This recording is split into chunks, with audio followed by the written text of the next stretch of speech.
And I think that it is always better to buy compounders. It's always better to buy growth. If you're buying an asset because it's cheap, your upside's limited. And so buying cheap assets, in my opinion, is it's not the name of the game. I think what you really want to get to is you want to get to high growth, where the intrinsic value increases over time, but you want to be extremely unreasonable. High growth at a PE of 1. Can we do that? Can we do that?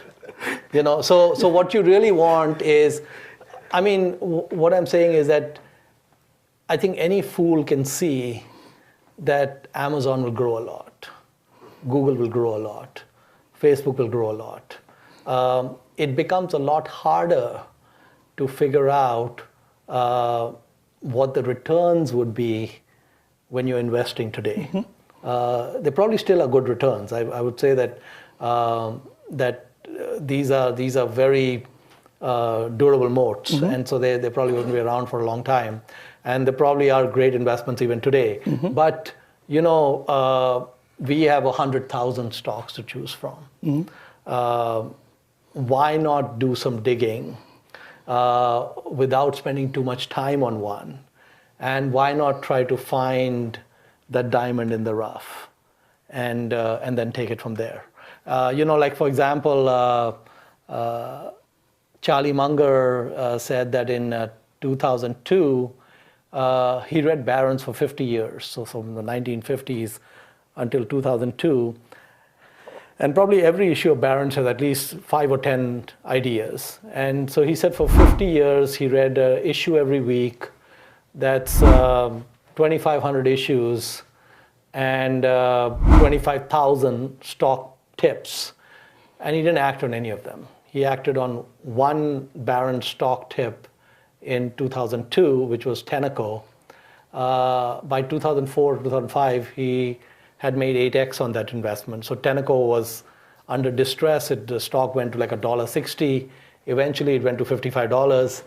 He was out at $15 to $20 a share. But he put 10 million. It became about 80 million in 2 or 3 years. Then he gave the money to Li Lu, and that money is now about, my guess is around 500 million or so. So this is happening in our time. This is not some 1960s story.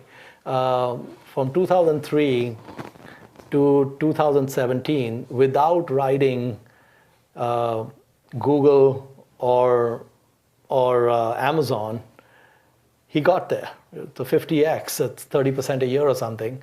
So the thing is that what caused that? Well, what caused it was extreme patience, coupled with extreme decisiveness, coupled with being very unreasonable in terms of what he wanted in terms of valuations. And that's the mantra. The stock is at 12, your target price is 18.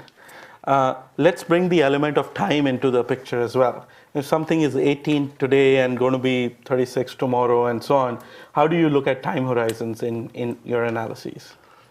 Yeah, so 12 to 18 is not very interesting because that's kind of 50%. I know 50% sounds like a lot. But one of the things is that in value investing, there's a free lunch.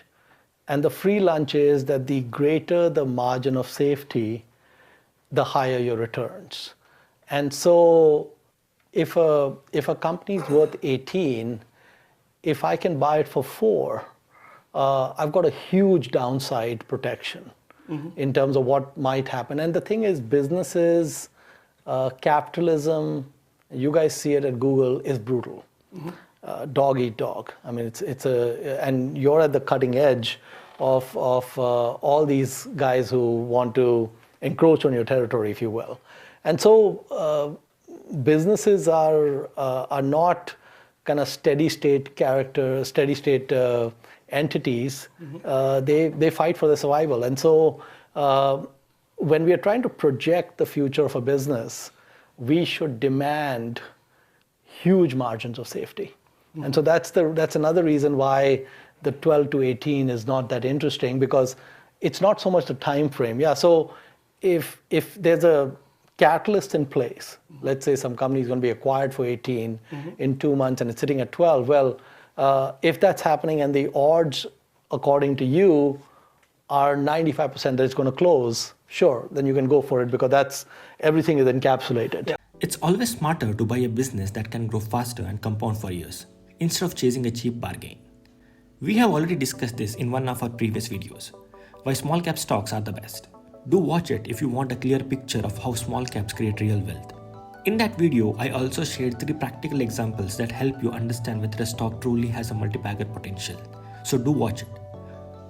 So why choose quality over bargain? Because when you buy a genuinely high quality business that keeps compounding, your returns don't come in percentages. They come in multiples. As the saying goes, price is what you pay and value is what you get.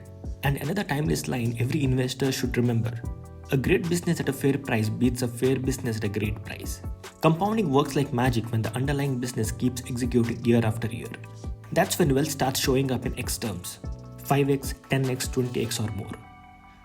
So the next time you are shortlisting a stock, don't just ask whether it's cheap. Ask, can this business grow consistently for the next 5, 10 or even 20 years? Because the moment you get that answer right, the multi-bagger journey begins.